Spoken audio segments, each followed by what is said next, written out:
இப்போ இஞ்சி பூண்டு வெங்காயம் தக்காளி எல்லாம் நல்லா வதங்கிருச்சு. இப்போ காலிஃப்ளவர் வெஜிடபிளில் கொஞ்சம் நான் ஒரு உருளைக்கிழங்கு கூட சேர்த்துருக்குறேன். உங்களுக்கு வேணால் உருளைக்கிழங்கு, கேரட், கேப்சிகம் இந்த வெஜிடபிள்ஸ் எல்லாம் கூட நீங்கள் சேர்த்துக்கலாம்.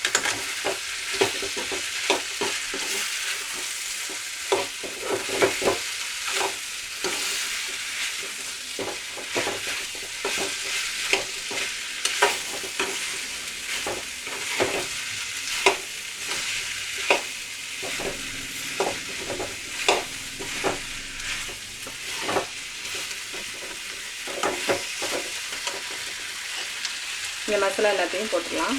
மஞ்சத்தூள், மிளகாத்தூள், கரம் மசாலா.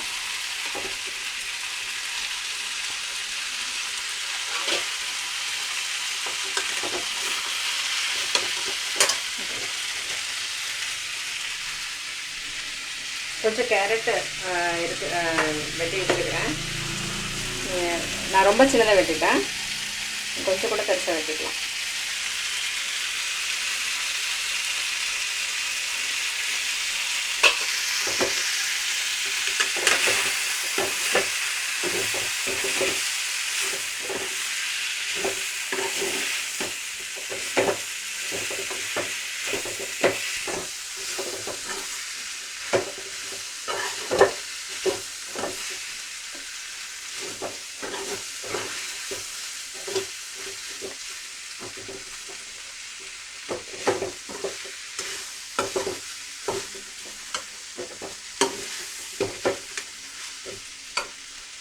ஆல்ரெடி இதில் வெண்ணெய் வச்சுருக்கிறேன் நான்.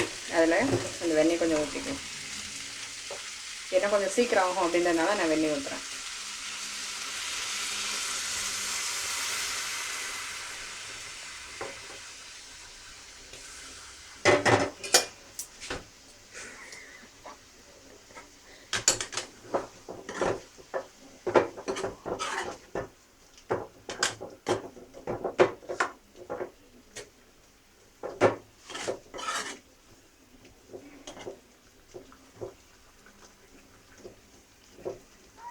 காலிஃப்ளவர் நல்லா வெந்ததுக்கப்புறமா பட்டாணி போடணும்.